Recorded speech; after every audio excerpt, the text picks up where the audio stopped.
Hello everyone, आज के इस सेशन में हम डिस्कस करने जा रहे हैं क्लास 10th बायोलॉजी के चैप्टर लाइफ प्रोसेसेस के दो और न्यू टॉपिक्स। और वो दो न्यू टॉपिक्स हैं double circulation and blood pressure. Previous sessions से हम डिस्कस करते आ रहे हैं ट्रांसपोर्टेशन लाइफ प्रोसेस को, और फिलहाल हम ये समझने की कोशिश कर रहे हैं कि ह्यूमन बींग्स की बॉडी में किस तरीके से ट्रांसपोर्टेशन की प्रोसेस होती है। हमारे पास होता है एक बढ़िया सा circulatory system for the process of transportation, और इस सिस्टम के भी होते हैं दो कंपोनेंट्स, एक होता है ब्लड वेस्कुलर सिस्टम और एक होता है लिम्फेटिक सिस्टम।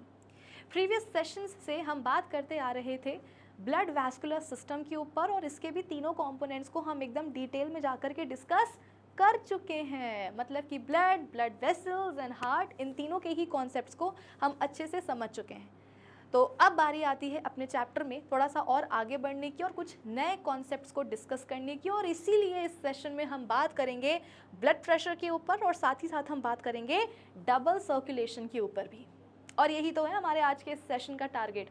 होपफुली आप सभी को समझ में आया होगा। तो एक काम करते हैं ना, अपने टारगेट को अचीव करने के लिए आइए हम करते हैं अपने सेशन की शुरुआत। So this is Vibhuti Khare. Welcome to definite success Pathshala, एक ऐसा प्लेटफॉर्म जहां पर आपको प्रोवाइड करवाई जाती है एकदम क्वालिटी एजुकेशन, एक ऐसा प्लेटफॉर्म जहां पर एक चीज़ डेफिनेट है और वो है आप सभी की सक्सेस। तो इसी अच्छी बात से हम शुरू कर लेते हैं आज का हमारा ये सेशन, जहां पर हम कहानी सुनेंगे और समझेंगे डबल सर्कुलेशन की एंड ब्लड प्रेशर की। ओके, चलो तो आज के सेशन की कहानी को हम शुरू करते हैं। अच्छा हाँ, इससे पहले कि हम आज की सेशन की कहानी को शुरू करें, मैं आपको प्रीवियस लेक्चर का एक क्विक रिकैप दे देती हूँ, ताकि प्रीवियस सेशन की कहानी और इस सेशन की कहानी को आप थोड़ा सा रिलेट कर पाओ। ठीक है, तो अब मैं आपको देती हूँ एक क्विक रिकैप अपने लास्ट लेक्चर का, जिसमें कि हमने ह्यूमन हार्ट का स्ट्रक्चर और उसकी वर्किंग समझी थी, है ना। और रिकैप के लिए, क्विक रिकैप के लिए सबसे पहले यहाँ पर मैं एक ह्यूमन हार्ट का स्ट्रक्चर ड्रॉ कर देती हूँ, तभी हम आगे की बात कर पाएंगे। ठीक है, तो ये रफली कोनिकल शेप आपको दिख रहा होगा ह्यूमन हार्ट का, और अब मैं इसके अंदर इसके चैम्बर्स भी ड्रॉ कर देती हूँ। अच्छा, आपको ये याद है ना कि ह्यूमन हार्ट के 4 चैम्बर्स होते हैं।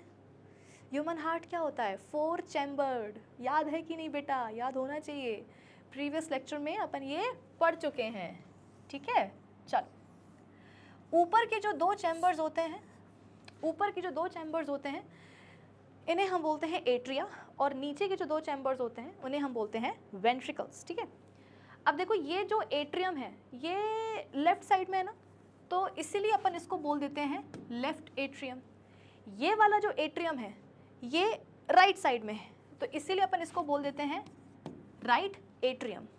ये जो वेंट्रिकल है ये कहाँ है? ये भी लेफ्ट साइड में है, तो इसको अपन बुलाते हैं प्यार से लेफ्ट वेंट्रिकल। और ये वाला जो वेंट्रिकल है ये कहाँ है? राइट साइड में है, तो इसको अपन प्यार से बुला लेंगे राइट वेंट्रिकल। ठीक है, अब दोनों एट्रिया के बीच में आपको एक सेप्टम या एक पार्टीशन देखने को मिलेगा, जिसका नाम होता है इंटर एट्रियल सेप्टम। यहाँ पर ठीक है, ये दिख रहा है आपको, एक सेप्टम, एक पार्टीशन बिटवीन द 2 एट्रिया, और इसीलिए अपन इसको नाम देते हैं, ऊपर लिख देती हूँ, इंटर एट्रियल सेप्टम। सिमिलरली जो नीचे 2 वेंट्रिकल्स है ना, इनके बीच में भी, वेंट्रिकल्स के बीच में भी एक आपको पार्टीशन या एक सेप्टम देखने को मिलेगा लाइक दिस। और इस पार्टीशन को या सेप्टम को हम क्या बुलाते हैं? Interventricular septum. लिख देती हूँ, क्या बुलाएंगे? इंटरवेंट्रिकुलर सेप्टम, क्योंकि वेंट्रिकल्स के बीच में है ना, इसलिए। अब देखो प्रीवियस लेक्चर में मैं आपको ये भी पढ़ा चुकी हूँ कि हार्ट का जो लेफ्ट साइड होता है, यहाँ पर आता है ऑक्सीजनेटेड ब्लड। मतलब कि लेफ्ट एट्रियम में और लेफ्ट वेंट्रिकल में जो ब्लड आता है वो होता है ऑक्सीजनेटेड ब्लड। वहीं हार्ट का जो राइट साइड होता है, बोले तो right atrium and right ventricle में आता है deoxygenated blood. In short, left side में आएगा ऑक्सीजनेटेड ब्लड और राइट साइड में आएगा डीऑक्सीजनेटेड ब्लड, मतलब कि दो प्रकार के बेटा ब्लड आते हैं अपने हार्ट में, और हम ये बिल्कुल भी नहीं चाहते हैं कि ये दोनों प्रकार के ब्लड की आपस में मिक्सिंग हो, हम बिल्कुल भी ये नहीं चाहेंगे। मतलब कि राइट एट्रियम में जो ब्लड आ रहा है, हम नहीं चाहते हैं कि वो लेफ्ट एट्रियम में आने वाले ब्लड के साथ मिक्स हो जाए, और इसीलिए इन दोनों ही एट्रिया के बीच में पाया जाता है ये पार्टीशन, ये सेप्टम, जिसको अपन बोलते हैं interatrial septum. Similarly right ventricle में जो ब्लड आ रहा है, हम ये बिल्कुल भी नहीं चाहते हैं कि वो लेफ्ट वेंट्रिकल में आने वाले ब्लड के साथ मिक्स हो जाए, और इसीलिए दोनों वेंट्रिकल्स के बीच में पाया जाता है ये पार्टीशन, ये सेप्टम, जिसका अपन नाम रखते हैं इंटरवेंट्रिकुलर सेप्टम। तो अब आपको समझ में आया इन दोनों ही पार्टीशन का सिग्निफिकेंस क्या है या पर्पस क्या है ह्यूमन हार्ट में, कि हार्ट के लेफ्ट साइड में जो ब्लड आ रहा है उसकी मिक्सिंग उस ब्लड के साथ ना हो जो आएगा हार्ट के राइट साइड में। आई रिपीट, इन सेप्टम की, इन पार्टीशन का सिग्निफिकेंस क्या है, पर्पस क्या है, कि ह्यूमन हार्ट के लेफ्ट साइड में आने वाले ब्लड की मिक्सिंग ना हो उस ब्लड के साथ जो ह्यूमन हार्ट के राइट साइड में आएगा। ब्लड की मिक्सिंग नहीं होनी चाहिए बेटा, वरना दिक्कत हो जाएगी। ठीक है, चलो अब देखो पूरी बॉडी का जो डीऑक्सीजनेटेड ब्लड है वो कहाँ आएगा, हार्ट में आएगा। हार्ट में भी कहाँ, सबसे पहले राइट एट्रियम में। तो पूरी बॉडी का जो डीऑक्सीजनेटेड ब्लड है उसको राइट एट्रियम तक लाने का काम किसका होगा, वेन्स का। कौन सी वेन्स का, तो हमारी बॉडी में तो लार्जेस्ट वेन्स होती हैं जिनका नाम होता है superior and inferior vena cava. तो ये दोनों क्या करेंगे बेटा, पूरे बॉडी के डिफरेंट जो पार्ट्स हैं ना बॉडी के, उनसे डीऑक्सीजनेटेड ब्लड को ये लेकर के आएंगी कहाँ तक, हार्ट के राइट एट्रियम तक। तो ये भी मैं ड्रॉ भी कर देती हूँ और लिख भी देती हूँ कि देखो ये दोनों हो गई superior and inferior vena cava, और ये लेकर के आएंगी पूरी बॉडी का डीऑक्सीजनेटेड ब्लड कहाँ तक, हार्ट के राइट एट्रियम तक। ठीक है, अच्छा सुपीरियर और इन्फीरियर का क्या मतलब है वो भी मैं आपको प्रीवियस लेक्चर में पढ़ा चुकी थी, कि बॉडी के जो अपर पार्ट्स होते हैं जैसे कि हेड हो गया, नेक हो गया, शोल्डर्स हो गए, ये ना, ये हाथ हो गए, तो अपर बॉडी पार्ट्स का जो डीऑक्सीजनेटेड ब्लड है वो राइट एट्रियम तक लाने का काम होता है सुपीरियर वेना केवा का, और जो बॉडी के लोअर पार्ट्स हैं, है ना, जो लोअर बॉडी पार्ट्स हैं, वहाँ से डीऑक्सीजनेटेड ब्लड राइट एट्रियम तक लाने का काम होता है इन्फीरियर वेना केवा का। तो सुपीरियर मतलब ऊपर, इन्फीरियर मतलब नीचे। ठीक है, चलो अब राइट एट्रियम में जो डीऑक्सीजनेटेड ब्लड आया है वो जिंदगी भर बेटा यहाँ तो नहीं रहेगा, अरे वो कहीं और भी तो जाएगा ना। सबसे पहले वो कहाँ जाएगा, वो आएगा राइट एट्रियम से निकल करके राइट वेंट्रिकल में। जिंदगी भर वो यहाँ पर नहीं रहने वाला है, वो आगे आएगा। कहाँ आगे आएगा, तो वो नीचे उतर के आ जाएगा राइट वेंट्रिकल में। अब राइट वेंट्रिकल बोलेगा उस ब्लड से कि अरे ब्लड तुम तो क्या हो, डीऑक्सीजनेटेड हो, मतलब तुम्हारे अंदर ऑक्सीजन का कॉन्सेंट्रेशन बहुत कम है और कार्बन डाइऑक्साइड का कॉन्सेंट्रेशन बहुत ज़्यादा बना हुआ है। तो तुम जाओ ना लंग्स के पास, यहाँ क्या कर रहे हो, जाओ लंग्स के पास, वहाँ पर क्या होगा, तुम्हारा ऑक्सीजनेशन होगा। तो एग्जैक्टली यही होने वाला है। राइट वेंट्रिकल क्या करेगा, ये राइट वेंट्रिकल प्रेशर से उस डीऑक्सीजनेटेड ब्लड को पंप करके अपने आप से बाहर निकालेगा और भेज देगा किसके पास, लंग्स के पास, for the process of oxygenation. तो यहाँ से वो ब्लड कहाँ जाएगा बेटा, यहाँ से वो ब्लड जाएगा लंग्स के पास। मेरी बातों को ध्यान से सुनते जाना, ये सब कुछ अपन पढ़ चुके हैं, बस मैं आपको रिकैप करवा रही हूँ क्योंकि आज हमें डबल सर्कुलेशन पढ़ना है बेटा। और डबल सर्कुलेशन के ऊपर बोर्ड एग्जाम में कई बार सवाल आ चुके हैं कि डबल सर्कुलेशन होता क्या है। तो आप तो बस ये समझ लो कि डबल सर्कुलेशन की जो कहानी है ना वो शुरू हो चुकी है, रिकैप के साथ साथ कहानी शुरू हो चुकी है डबल सर्कुलेशन की। तो बस मेरी बातों को ध्यान से सुनते जाना, समझ में आता जाएगा। समझ में तभी आएगा जब कान खोल करके सुनोगे और आंख खोल करके देखोगे। ठीक है, तो देखो यहाँ पर राइट वेंट्रिकल क्या करेगा, राइट वेंट्रिकल डीऑक्सीजनेटेड ब्लड को कहाँ भेज देगा बेटा, लंग्स के लेवल पर भेज देगा। तो यहाँ पर मैं लंग्स भी बना देती हूँ कुछ इस तरीके से। कौन से कलर के बनाएं, चलो पिंक कलर के बना देते हैं, लाइक दिस। ये कार्डियक नॉच होता है लेफ्ट लंग में, याद है कि नहीं, है ना। ये देखो ना, सी शेप का एक डिप्रेशन होता है लेफ्ट लंग में to accommodate the apex of human heart. भाई हार्ट जो होता है ना बेटा अपना, वो बॉडी के लेफ्ट साइड की तरफ थोड़ा सा टिल्टेड होता है, झुका हुआ सा रहता है, और इसका जो एपेक्स है वो स्लाइटली धंसा हुआ रहता है लेफ्ट लंग के अंदर। तो लेफ्ट लंग बोलता है कि यार यार इसका तो रोज का काम है, काम करते हैं हम ना अपने अंदर एक सी शेप की कैविटी या डिप्रेशन टाइप का बना लेते हैं, ताकि इसका एपेक्स वहाँ पर आकर के बैठ जाए, हमको भी डिस्टर्ब ना करे और खुद भी डिस्टर्ब ना हो, है ना। तो उसी सी शेप के डिप्रेशन या कैविटी को अपन क्या बोल देते हैं, cardiac notch to accommodate the apex of human heart. ठीक है, चलो तो ये हो गया बेटा क्या, ये हो गए क्या अपने लंग्स, हो गए लंग्स। तो इनके पास क्या हो गया, देखो इनके पास राइट वेंट्रिकल ने भेज दिया है डीऑक्सीजनेटेड ब्लड। अब क्या होगा, वही होगा जो होता आया है रेस्पिरेटरी सिस्टम से। अरे ब्लड का ऑक्सीजनेशन होगा ना बेटा, अपन ने सांस अंदर ली है, इनहेल किया है, तो अपने लंग्स के अंदर जो इतने सारे एल्वुलाए हैं, उन एल्वुलाए में क्या आ गई, भर भर के एयर आ गई है, और उस एयर में ऑक्सीजन का कॉन्सेंट्रेशन बहुत ज़्यादा है और कार्बन डाइऑक्साइड का कॉन्सेंट्रेशन बड़ा कम है। तो जब ये डीऑक्सीजनेटेड ब्लड वहाँ बेटा यहाँ पर पहुँचेगा लंग्स के लेवल पर या एल्वुलाए के पास, तो क्या होगा, गैसियस एक्सचेंज हो जाएगा।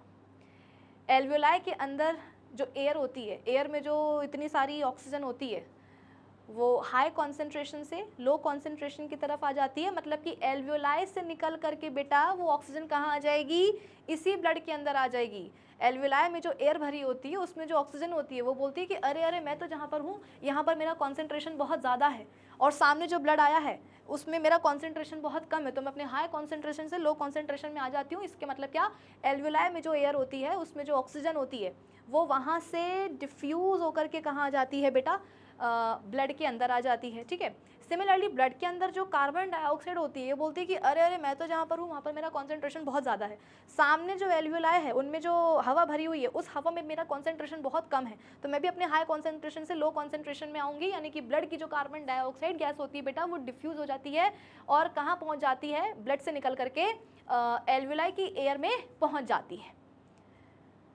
यानी कि अब एल्वुलाए के अंदर जो एयर है उसमें ऑक्सीजन का कॉन्सेंट्रेशन कम हो चुका है और कार्बन डाइऑक्साइड गैस का कॉन्सेंट्रेशन बहुत बढ़ चुका है। तो अब हम क्या करेंगे, उस एयर को जिसमें कि कार्बन डाइऑक्साइड गैस का कॉन्सेंट्रेशन ज़्यादा उसको हम एक्सहेल आउट कर देंगे, है ना।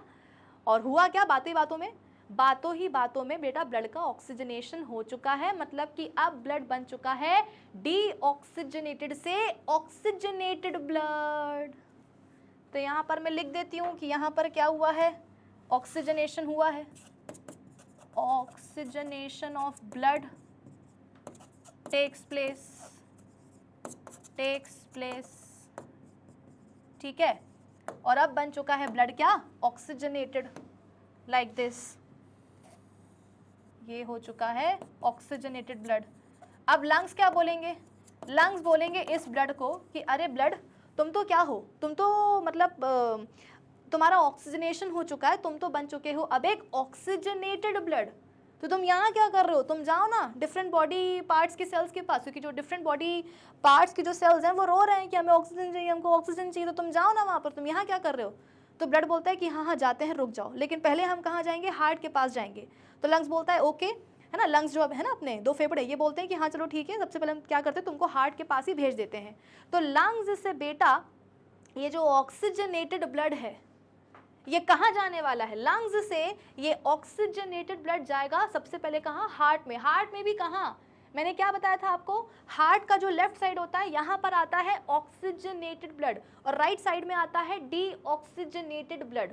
तो लंग्स के लेवल से ये जो ऑक्सीजन रिच ब्लड आ रहा है ये कहाँ जाएगा, ये लेफ्ट साइड में ही जाएगा, हार्ट के लेफ्ट साइड में भी सबसे पहले कहाँ, तो लेफ्ट एट्रियम में। ये कहाँ पहुँचेगा बच्चों, ये वाला ब्लड पहुँचेगा हार्ट के लेफ्ट एट्रियम में, और लंग्स से हार्ट के लेफ्ट एट्रियम तक ऑक्सीजनेटेड ब्लड लाने का काम किसका होगा, पल्मोनरी वेन्स का। तो मैं लिख दूं यहाँ पर, कौन लेकर के आया इनको?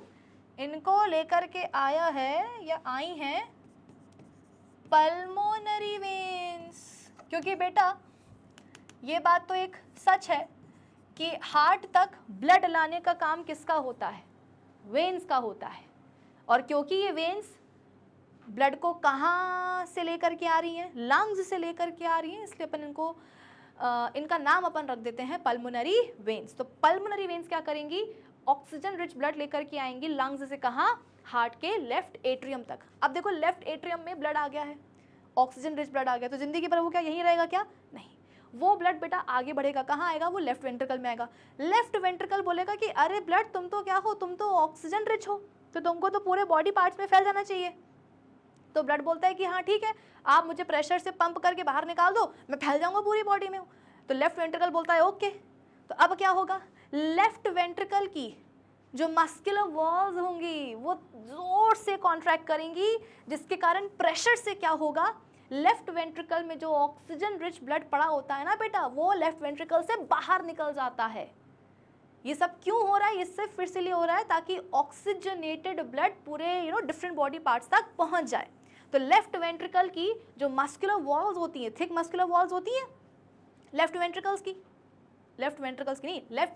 की थिक मस्कुलर वॉल्स होती हैं, तो वो तेजी के साथ क्या करेंगी? कॉन्ट्रैक्ट करेंगी, ताकि प्रेशर के साथ वो ब्लड लेफ्ट वेंट्रिकल से बाहर निकले और डिफरेंट बॉडी पार्ट्स तक फैल जाए।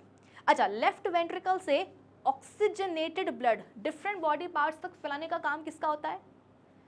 लार्जेस्ट आर्टरी का, जिसका नाम है एओर्टा। बेटा A for artery, A for away. Artery का काम क्या होता है? ब्लड को हार्ट से दूर लेकर के जाना। तो लेफ्ट वेंट्रिकल का जो ब्लड है, ऑक्सीजनेटेड ब्लड, उसको डिफरेंट बॉडी पार्ट्स तक पहुंचाने का काम किसका होता है? लार्जेस्ट आर्टरी एओर्टा का। ठीक है, तो यहाँ से ब्लड कहाँ जाएगा बच्चों? यहाँ से, मतलब कि लेफ्ट वेंट्रिकल से, जब लेफ्ट वेंट्रिकल की मस्कुलर वॉल्स कॉन्ट्रैक्ट करेंगी तो ब्लड लेफ्ट वेंट्रिकल से बाहर निकलेगा। ठीक है, और कहाँ जाएगा? जाएगा सबसे पहले एओर्टा में। फिर एओर्टा क्या करेगी? एओर्टा इस ब्लड को डिफरेंट बॉडी पार्ट्स तक फैला देगी। एओर्टा बेटा खुद डिवाइड करेगी ना डिफरेंट आर्टरीज में, फिर वो आर्टरीज डिवाइड करेंगे आर्टेरियोल्स में, आर्टेरियोल्स डिवाइड करेंगे कैपिलरीज में, और उन कैपिलरीज के थ्रू क्या होगा बेटा? डिफरेंट बॉडी पार्ट्स के हर एक सेल तक ऑक्सीजनेटेड ब्लड पहुंच जाएगा। अच्छा, यहाँ पर मैं एक चीज़ आपको बताना भूल गई, क्या? कि राइट वेंट्रिकल से जो ब्लड पहुंच रहा था लंग्स के लेवल के पास, डीऑक्सीजनेटेड ब्लड, ये कौन लेकर के जा रहा था? पल्मोनरी आर्टरी, है ना? Pulmonary artery. तो यहाँ पर मैं लिख भी देती हूँ कि ये काम किसने करा है? Pulmonary artery. अब सब चीज़ें कंप्लीट हो गई अपनी, है ना? कि लेफ्ट साइड में कौन सा ब्लड आ रहा है, हार्ट के लेफ्ट साइड में कौन सा ब्लड आ रहा है, राइट साइड में कौन सा आ रहा है ना? कहाँ कहाँ से आ रहा है, कौन कौन ले करके आ रहा है, मतलब कौन सी आर्टरी, कौन सी वेन्स, ये सब कुछ अपन ने लिख दिया है। इतना समझ में आया? मतलब समझ में तो तुमको पहले ही आ गया होगा। याद आया कि नहीं आया? ये रिकैप चल रहा है ना बेटा, तो याद आया कि नहीं आया कि किस तरीके से ह्यूमन हार्ट में ब्लड आता है, जाता है, आता है, जाता है। आप बोलोगे कि मैम आपने ये 2 बार क्यों बोला, कि किस तरीके से हार्ट में, ह्यूमन हार्ट में ब्लड आता है, जाता है, आता है, जाता है? क्योंकि बेटा वाकई में एक साइकिल में, एक राउंड में आप बोल सकते हो, हमारे हार्ट में, ह्यूमन हार्ट में ब्लड 2 बार आता है। आप बोलोगे कि मैम 2 बार कैसे आ गया? अरे तुम खुद देखो ना, पहले हार्ट के राइट साइड में देखो, राइट एट्रियम में डीऑक्सीजनेटेड ब्लड आया कि नहीं आया? वो कहाँ गया? राइट वेंट्रिकल में गया। वहाँ से कहाँ गया? लंग्स के लेवल के मतलब लंग्स के पास गया। लंग्स से ब्लड फिर से कहाँ आया? क्या पूरे बॉडी पार्ट्स में वहीं से फैल गया क्या? नहीं, लंग्स से बेटा वो जो ब्लड है एक बार फिर से आता है हार्ट में, कहाँ? लेफ्ट एट्रियम में, फिर आता है लेफ्ट वेंट्रिकल में, और फिर लेफ्ट वेंट्रिकल से डिफरेंट बॉडी पार्ट्स तक वो ब्लड पहुंच जाता है with the help of aorta, arteries, arterioles and capillaries. तो एक कंप्लीट साइकिल में या एक कंप्लीट राउंड में हमारे हार्ट में ब्लड 2 बार ही आता है बेटा, और इसी को तो अपन बोलते हैं डबल सर्कुलेशन। मैंने क्या कहा था कि डबल सर्कुलेशन की कहानी शुरू हो चुकी है। रिकैप तो अपनी जगह है ही है, डबल सर्कुलेशन की कहानी भी वहीं के वहीं शुरू हो गई थी बेटा। आप खुद देखो ना कि एक कंप्लीट साइकिल में हमारे हार्ट में 2 बारी ब्लड आया कि नहीं आया। आप बोलोगे कि मैम लेकिन ये तो यहाँ पर मतलब एक बार तो डी ऑक्सीजनेटेड ब्लड आ रहा है और एक बार जो ना ऑक्सीजन रिच ब्लड आ रहा है। अरे तो क्या हुआ, तुम ये मत देखो कि कौन से तरह का ब्लड आ रहा है, तुम तो बस ये देखो कि एक कंप्लीट साइकिल में हार्ट में 2 बारी ब्लड आ रहा है कि नहीं आ रहा, चाहे कोई सा भी ब्लड क्यों ना आए। तुम तो बस ये देखो कि हार्ट में 2 बार ब्लड आ रहा है कि नहीं आ रहा है एक कंप्लीट साइकिल में। अगर आ रहा है इसका मतलब क्या, डबल सर्कुलेशन। अब इस डबल सर्कुलेशन के भी बेटा 2 कंपोनेंट्स होते हैं, ठीक है। इस डबल सर्कुलेशन के भी 2 कंपोनेंट्स होते हैं। मैं यहाँ पर लिख दूं क्या, चलो सबसे पहले अपन ये लिख देते हैं कि डबल सर्कुलेशन होता क्या है। व्हाट इज डबल सर्कुलेशन, अपनी भाषा में लिखते हैं जिससे कि याद रहे कि जब एक कंप्लीट साइकिल में when in one complete cycle या when in one cycle heart में 2 बार ब्लड आए तो उसे हम बोलेंगे डबल सर्कुलेशन। डबल का मतलब क्या होता है ना, 2। अगर मैं तुमको एग्जाम में 2 0 दे दूं तो तुम क्या बोलोगे कि हमें डबल 0 मिला है ना। तो डबल का मतलब होता है 2, कि एक कंप्लीट साइकिल में या एक राउंड में जब हार्ट में 2 बार ब्लड आए तो उसको अपन बोलेंगे डबल सर्कुलेशन। अब इसके भी 2 कंपोनेंट्स होते हैं, जैसा कि मैंने आपको बताया।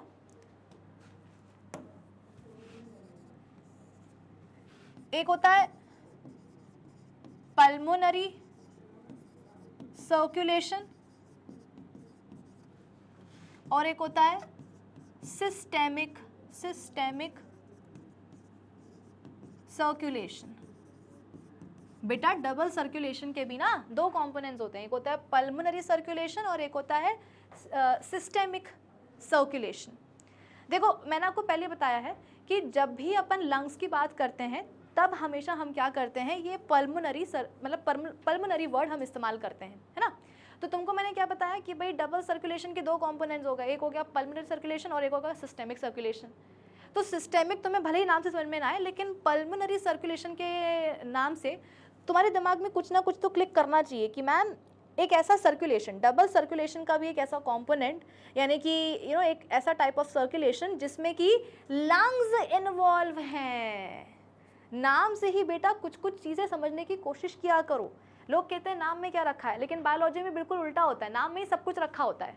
बहुत बार ऐसा होता है कि नाम से ही तुम्हें बहुत सारी चीज़ें यहाँ पर क्लियर हो जाती हैं कि पल्मोनरी वर्ड यहाँ पर क्यों आ रहा है, क्योंकि एक ऐसा सर्कुलेशन की हम बात कर रहे हैं जहाँ पर हमारे लंग्स इन्वॉल्व हैं।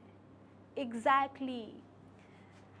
तो बात यह है बेटा कि वो सर्कुलेशन जो हमारे लंग्स एंड हार्ट के बीच में होता है, ब्लड का वो सर्कुलेशन जो हमारे लंग्स और हार्ट के बीच में होता है, उसे हम बोलते हैं पल्मोनरी सर्कुलेशन। तो वो सर्कुलेशन जो हमारे हार्ट और बॉडी पार्ट्स के बीच में होगा उसे हम बोलेंगे सिस्टेमिक सर्कुलेशन। ठीक है ना, वो सर्कुलेशन ऑफ ब्लड जो कि होगा हमारे हार्ट एंड बॉडी पार्ट्स के बीच में या बॉडी के बीच में अदर देन लंग्स, उस सर्कुलेशन को हम बोलेंगे सिस्टेमिक सर्कुलेशन। अब आप बोलोगे कि मैम अभी भी समझ में नहीं आया, तो सुनो मेरी बात। ये है right atrium, left atrium, left ventricle, right ventricle, ठीक है। और यहां पर मैं बना देती हूं लंग्स, यहां पर हम बात करेंगे लंग्स की और यहां पर हम बात करेंगे बॉडी पार्ट्स की, ठीक है। हमने क्या देखा, हमने ये देखा कि लंग्स से जो ऑक्सीजनेटेड ब्लड है, या वो भी छोड़ो, सबसे पहले तुमको मैंने क्या बताया कि पूरी बॉडी का जो डीऑक्सीजनेटेड ब्लड है वो कहाँ आता है, हार्ट के राइट एट्रियम में आता है।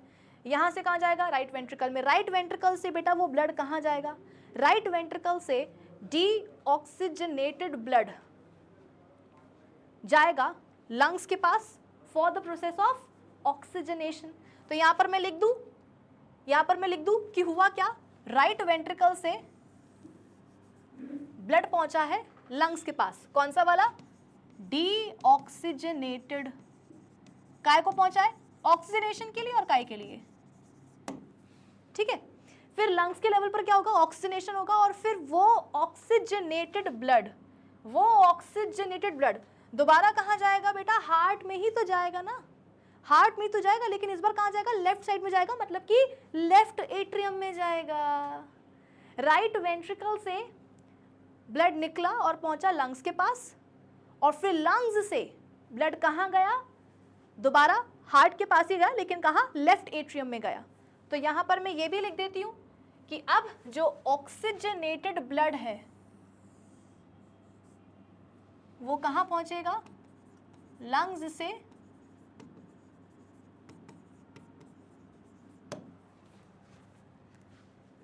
लेफ्ट एट्रियम के पास आएगा, मतलब हार्ट के पास ही आएगा। तो देखो ना बेटा, ये हुआ ना ब्लड का circulation between heart and lungs. ये जो भी अभी तुमको मैंने बताया, ब्लड का सर्कुलेशन, ब्लड का ट्रांसपोर्टेशन, किसके बीच में हुआ, हमारे हार्ट और लंग्स के बीच में हुआ ना, कि लंग्स के पास जा रहा है ब्लड, फिर लंग्स से ब्लड वापस कहाँ आ रहा है, हार्ट के पास आ रहा है। तो ये क्या हुआ, बिटवीन हार्ट एंड लंग्स। तो इसे हम क्या बोलेंगे, पल्मोनरी सर्कुलेशन। क्या बोलेंगे बच्चों, पल्मोनरी सर्कुलेशन। अब समझ में आया कि मैं क्या बोल रही थी, डबल सर्कुलेशन के दो कंपोनेंट्स होते हैं, pulmonary circulation and systemic circulation. Pulmonary circulation वो सर्कुलेशन होता है जो हमारे लंग्स और हार्ट के बीच में होता है, ठीक है। तो किस तरीके से ब्लड का सर्कुलेशन हुआ है between lungs and our heart, ये आपके सामने मैंने आपको बता दिया है, ठीक है। अब अपन बात करते हैं सिस्टेमिक सर्कुलेशन की।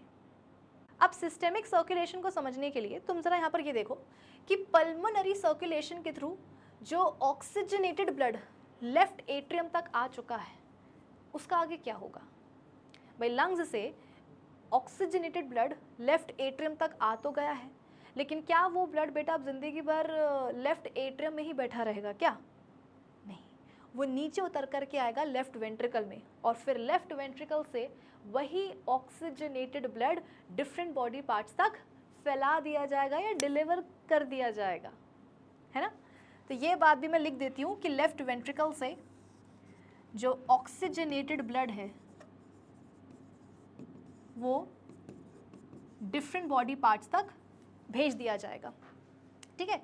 अब जब बॉडी पार्ट्स के जो सेल्स हैं, जब उनको ऑक्सीजनेटेड ब्लड मिलेगा तो वो क्या करेंगे, बॉडी के सेल्स ब्लड में जो ऑक्सीजन है उसको वो अपने अंदर ले लेंगे, और बदले में बॉडी सेल्स के अंदर जो कार्बन डाइऑक्साइड गैस भरी हुई है उसको डाल देंगे कहाँ, ब्लड में।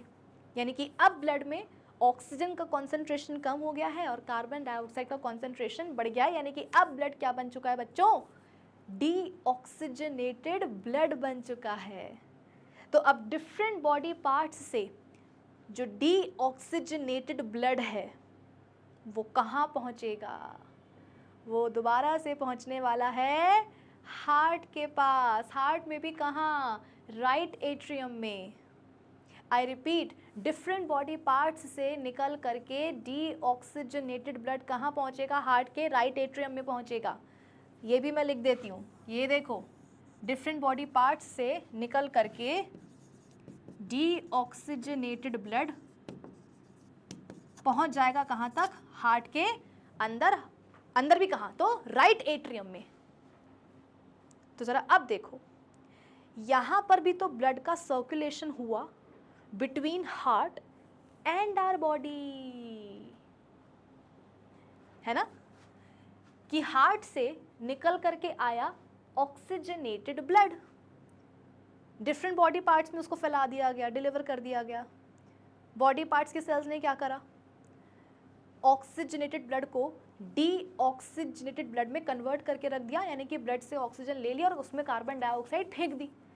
तो अब वही deoxygenated blood different body parts से निकल करके फिर से कहाँ पहुँच जाएगा, हार्ट के पास पहुँच जाएगा, वो भी कहाँ, इस बार राइट साइड में, मतलब कि राइट एट्रियम में। तो ये सर्कुलेशन हुआ कि नहीं हुआ between our heart and our different body parts, या बॉडी और हार्ट के बीच में ये सर्कुलेशन हुआ कि नहीं हुआ।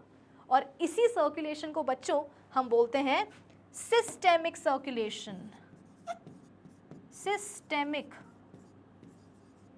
सर्कुलेशन। तो अब समझ में आया डबल सर्कुलेशन के ये दो कंपोनेंट्स होते हैं, pulmonary circulation and systemic circulation. In case of pulmonary circulation blood का सर्कुलेशन होता है between our lungs and our heart, और इन सिस्टेमिक सर्कुलेशन ब्लड का सर्कुलेशन होता है between our body and our heart, या body parts and our heart. Sorted. चलो, तो अब अगर बोर्ड एग्जाम में बच्चों सवाल आ जाए, मान लो कि आ गया ये सवाल 3 नंबर के लिए, व्हाट इज डबल सर्कुलेशन, तो लिख करके आ पाओगे? 3 नंबर के लिए आएगा सवाल तो लिख करके आ पाओगे कि नहीं आ पाओगे? ये तो नहीं बोलोगे कि मैम क्या आता, हम तो भूल गए। भूलना नहीं है बच्चों, जो हार्ट के स्ट्रक्चर और उसकी वर्किंग के टाइम पर आपने पढ़ा था, बस उन्हीं शब्दों को हमने थोड़े से अलग फॉर्मेट में करके क्या कर दिया है, डबल सर्कुलेशन पढ़ लिया है ना। आप खुद ही देखो ना, ये जो आज मैंने आपको चीज़ें बताई हैं कि किस तरीके से ब्लड आ रहा है जा रहा है हार्ट से, है ना, ये क्या आपको मैंने पहली बार पढ़ाई है क्या? नहीं, प्रीवियस लेक्चर में ऑलरेडी ये सब चीज़ें हम पढ़ चुके थे, हमने बस रिकैप किया, और रिकैप करके हमने वर्ड्स को कुछ क्या बोलेंगे, टेढ़ा मेढ़ा करके मॉडिफाई करके डबल सर्कुलेशन डिफाइन कर दिया। ठीक है, चलो अब एक काम करते हैं, फटाफट से ना अपन रीड भी करते जाते हैं, ताकि फिर आपकी ये कंप्लेंट ना हो कि मैम स्लाइड्स तो आपने पढ़ाई नहीं। देखो बेटा, मैं स्लाइड्स हमेशा पढ़ाती हूँ, है ना, पर कुछ बच्चे बोलते हैं कि मैम और पढ़ाओ, तो और कैसे पढ़ाया जाता है मुझे नहीं पता। देखो यहाँ पे, the blood circulation in human heart is double circulation. This means that the blood passes through the heart twice for each circuit of the body. मतलब एक साइकिल में जब 2 बारी ब्लड आए हार्ट के अंदर, या आप ऐसा भी बोल सकते हो कि जब एक साइकिल में 2 बारी ब्लड पास हो हमारे हार्ट से, तो उसे हम बोलते हैं डबल सर्कुलेशन। ठीक है, one circulation involves the entry of blood from all the body parts into the heart, and this blood is deoxygenated which goes to lungs for oxygenation। ये तो मैंने ड्रॉ करा है, आगे बढ़ते हैं। Okay, now the second circulation involves the entry of oxygenated blood from lungs into the heart and then its distribution to all the body parts, या different body parts. Double circulation is made possible because the human heart is divided into 2 halves. बेटा double circulation ना हमारे अंदर इसलिए हो पा रहा है क्योंकि हमारे पास हार्ट के 4 चैम्बर्स हैं, या आप ये भी बोल सकते हो क्योंकि हमारा हार्ट 2 हाफ्स में डिवाइड है। मैंने आपको बताया ना कि अपने हार्ट का लेफ्ट साइड होता है, राइट साइड होता है, तो क्योंकि ह्यूमन हार्ट 2 हाफ्स में डिवाइडेड होता है, इसीलिए डबल सर्कुलेशन पॉसिबल है। 1 half pumps deoxygenated blood to the lungs and the other half pumps oxygenated blood to the rest of the body। कि हार्ट के लेफ्ट साइड में आएगा ऑक्सीजनेटेड ब्लड, और हार्ट का जो राइट साइड है वहाँ पर आएगा डीऑक्सीजनेटेड ब्लड। ठीक है, तो अगर सवाल मान लो कि ऐसा आ जाए, मान लो कि सवाल ऐसा आ जाए कि डबल सर्कुलेशन हमारे अंदर पॉसिबल क्यों है या कैसे है, तो आप वहाँ पर लिख करके आ सकते हो कि भाई डबल सर्कुलेशन ह्यूमन हार्ट में पॉसिबल इसलिए क्योंकि जो ह्यूमन हार्ट है ना वो 2 हाफ्स में डिवाइडेड होता है। एक होता है लेफ्ट साइड, एक होता है राइट साइड। लेफ्ट साइड में आएगा ऑक्सीजनेटेड ब्लड और राइट साइड में आएगा डीऑक्सीजनेटेड ब्लड, और इस चक्कर में हमारे पास डबल सर्कुलेशन, हमारे पास नहीं मतलब कि हमारे हार्ट में डबल सर्कुलेशन होता है। डबल सर्कुलेशन का मतलब ही यही है। क्या मतलब है डबल सर्कुलेशन का? कि एक साइकिल में 2 बारी ब्लड जब हार्ट से गुजरे, एक साइकिल में जब 2 बारी ब्लड हमारे हार्ट से गुजरेगा तो ही हम बोलेंगे उसको डबल सर्कुलेशन। अब इससे फ़र्क नहीं पड़ता कि ब्लड ऑक्सीजनेटेड है या डीऑक्सीजनेटेड है, तुम तो बस इतना समझ लो कि हाँ भाई एक साइकिल में 2 बारी ब्लड आ रहा है हार्ट के पास, तो वो क्या हो जाएगा, डबल सर्कुलेशन हो जाएगा। अच्छा, आपके दिमाग में एक सवाल आना चाहिए कि मैम अगर डबल सर्कुलेशन होता है तो क्या सिंगल सर्कुलेशन भी होता है? होता है ना। फिशेस का एग्जाम्पल मैं आपको देती हूँ। आपको पता है जो अपनी फिशेस होती है ना, उनका हार्ट जो है बेटा वो ट्यूब्यूलर होता है, ट्यूब जैसा होता है, और उसके केवल 2 चैम्बर्स होते हैं। देखो कुछ इस तरीके से अपनी फिशेस का ये हार्ट होता है, ट्यूब्यूलर हार्ट होता है, ठीक है, और इसके केवल 2 ही चैम्बर्स होते हैं, एक ऑरिकल होता है और एक वेंट्रिकल होता है। आप बोलोगे कि मैम केवल 2 चैम्बर, तो क्या हुआ, फिशेस है ना बेटा, हम तो मैमल्स हैं, हम तो ह्यूमन बींग्स हैं, सबसे एडवांस्ड जानवर, तो हमारे पास तो देखो बॉडी में सारे ही एडवांस फीचर्स आपको मिलेंगे, ठीक है। तो फिशेस के अंदर बेटा जो उनका हार्ट है वो ट्यूबुलर होता है, केवल 2 ही चैम्बर्स होते हैं, एक होता है ऑरिकल और एक होता है वेंट्रिकल। और आपको पता है होता क्या है कि जैसे कि फिश का हार्ट है, इसमें केवल एक ही बार ब्लड आएगा, एक साइकिल में ब्लड केवल एक ही बार गुजरता है हार्ट से। और पता है वो ब्लड भी कैसा होता है, वो ब्लड भी होता है डीऑक्सीजनेटेड, यानी कि फिशेस के जो डिफरेंट बॉडी पार्ट्स हैं, फिशेस के जो डिफरेंट बॉडी पार्ट्स हैं, उन बॉडी पार्ट्स से डीऑक्सीजनेटेड ब्लड निकल करके कहाँ आता है, हार्ट के पास आता है, ऑरिकल से आएगा वेंट्रिकल में, वेंट्रिकल से फिर वो ब्लड कहाँ जाएगा, वो ब्लड जाएगा बेटा गिल्स के पास। गिल्स का कॉन्सेप्ट याद है कि नहीं, रेस्पिरेटरी सिस्टम जब अपन पढ़ रहे थे ना, तो मैंने आपको बताया था फिशेस क्या करती हैं बेटा, फिशेस आप बोल सकते हो कि अपने मुंह से पानी अपनी बॉडी के अंदर लेती हैं, उस पानी में क्या होती है, डिजॉल्व्ड ऑक्सीजन होती है, वो पानी फिशेस की बॉडी के अंदर जाएगा और कहाँ जाएगा, फिर गिल्स के पास जाएगा। गिल्स के पास क्या होता है, बढ़िया सा नेटवर्क होता है ब्लड कैपिलरीज का।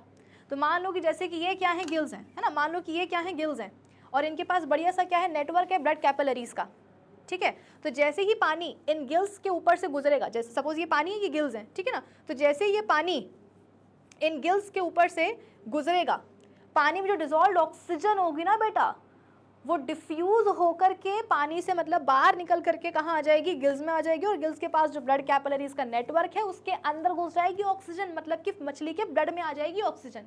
और ब्लड में जो कार्बन डाइऑक्साइड होती है वो कैपिलरीज से निकल करके गिल्स के थ्रू कहाँ आ जाएगी, पानी में आकर के घुल जाएगी, और फिर जो मछली के जो साइड में जो गिल स्लिट्स होते हैं वहाँ से पानी निकल जाएगा। ये मैं पढ़ा चुकी हूँ, है ना, ये मत बोलना कि मैम आपने क्या पढ़ा दिया पहली बार, अरे पहले भी पढ़ा चुकी हूँ। तो जैसे कि हमारे एल्वुलाई होते हैं वैसे ही फिशेस के पास उनके गिल्स होते हैं, है ना, मतलब कि गैशियस एक्सचेंज का आप बोल सकते हो कि एक सरफेस, कि फिशेस अपने मुंह से पानी को अपनी बॉडी के अंदर लेंगी, वो पानी कहाँ जाएगा, गिल्स के पास जाएगा। गिल्स में क्या होता है, ब्लड कैपिलरीज का बढ़िया सा नेटवर्क होता है, तो जैसे ही पानी गिल्स के ऊपर से फ्लो करेगा, पानी में जो डिजॉल्व्ड ऑक्सीजन होगी वो डिफ्यूज होकर के कहाँ आ जाएगी, मछली के ब्लड में आ जाएगी, और मछली के ब्लड में जो कार्बन डाइऑक्साइड होगी बेटा वो कहाँ जाएगी, कैपिलरीज से निकल करके गिल्स के थ्रू पानी में आ जाएगी। यानी कि अब जो पानी है उसमें ऑक्सीजन का कॉन्सेंट्रेशन हो चुका है कम, कार्बन डाइऑक्साइड का कॉन्सेंट्रेशन हो चुका है ज़्यादा, तो अब वो पानी मछली के बॉडी से बाहर निकलेगा, कहाँ से, गिल स्लिट्स के थ्रू। तो यहाँ से पानी अंदर आया और यहाँ से बाहर निकला, और बीच में क्या हो गया, गैशियस एक्सचेंज हो गया पानी और मछली के ब्लड के बीच में, ठीक है। तो हुआ क्या कि पूरी बॉडी से, मछली की पूरी बॉडी के मतलब जो डिफरेंट बॉडी पार्ट्स हैं वहाँ से डीऑक्सीजनेटेड ब्लड निकल करके कहाँ जाएगा बच्चों, हार्ट में जाएगा, हार्ट में फ्लो करेगा, ऑरिकल में जाएगा, वेंट्रिकल में जाएगा, वेंट्रिकल से फिर वो ब्लड कहाँ जाएगा बेटा, गिल्स के पास जाएगा। गिल्स में क्या होगा, उस ब्लड का ऑक्सीजनेशन होगा, ठीक है, गिल्स में क्या होगा, ब्लड का ऑक्सीजनेशन होगा, और फिर वो ऑक्सीजनेटेड ब्लड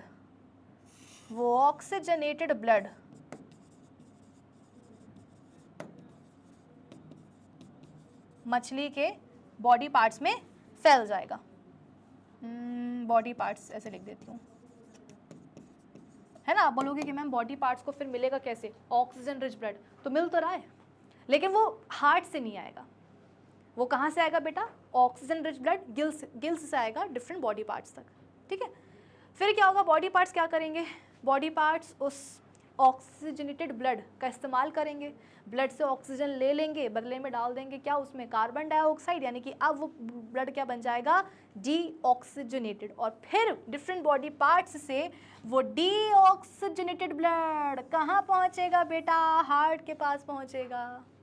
तो देखो एक कंप्लीट साइकिल में मछली के हार्ट के पास केवल एक ही बार तो ब्लड आया ना, मतलब कि एक कंप्लीट साइकिल में मछली के हार्ट से ब्लड एक ही बार तो गुजरा ना। हमारे अंदर क्या होता है, हमारे अंदर एक कंप्लीट साइकिल में जो ब्लड है वो 2 बार ही हार्ट से गुजरता है। अब वो चाहे जैसा भी ब्लड हो पर 2 बार ही गुजरता है ना, that is double circulation.